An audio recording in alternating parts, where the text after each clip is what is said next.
حضرت عبید بن خالد رضی اللہ تعالیٰ عنہ سے روایت ہے کہ نبی صلی اللہ علیہ وآلہ وسلم نے دو آدمیوں کے درمیان بھائی چارہ قائم کیا۔ ان میں سے ایک اللہ کی راہ میں شہید کر دیا گیا، پھر دوسرا اس کے تقریباً ایک ہفتے بعد فوت ہو گیا۔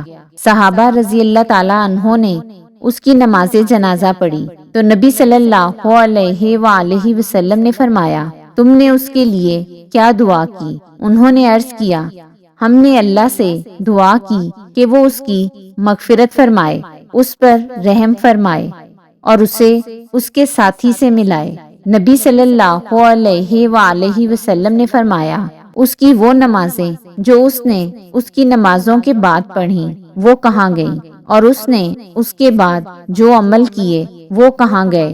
یا فرمایا، اس نے اس کے بعد جو روزے رکھے تو وہ کہاں گئے؟ ان دونوں کے مابین تو زمین و آسمان کے مابین فاصلے سے زیادہ فاصلہ ہے۔ حضرت انس رضی اللہ تعالیٰ عنہ سے روایت ہے کہ نبی صلی اللہ علیہ وآلہ وسلم نے فرمایا، بے شک اللہ تعالیٰ جب کسی بندے کے ساتھ بھلائی کا ارادہ کرتا ہے تو وہ اسے اطاعت والے کاموں پر لگا دیتا ہے۔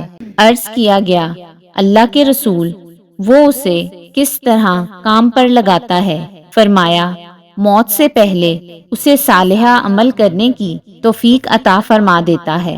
حضرت محمد بن ابی عمیرہ رضی اللہ تعالیٰ عنہ جو کہ رسول اللہ صلی اللہ علیہ وآلہ وسلم کے صحابی تھے، ان سے روایت ہے، انہوں نے فرمایا، اگر بندہ اپنے یوم پیدائش سے لے کر بوڑھا ہو کر مرنے تک اللہ کی اطاعت میں سجدہ ریز رہے تو وہ روز قیامت اس کو بھی حقیر سمجھے گا، اور وہ آرزو کرے گا کہ کاش اسے دنیا میں دوبارہ بھیج دیا جائے تاکہ وہ اجر و ثواب میں اضافہ کر سکے۔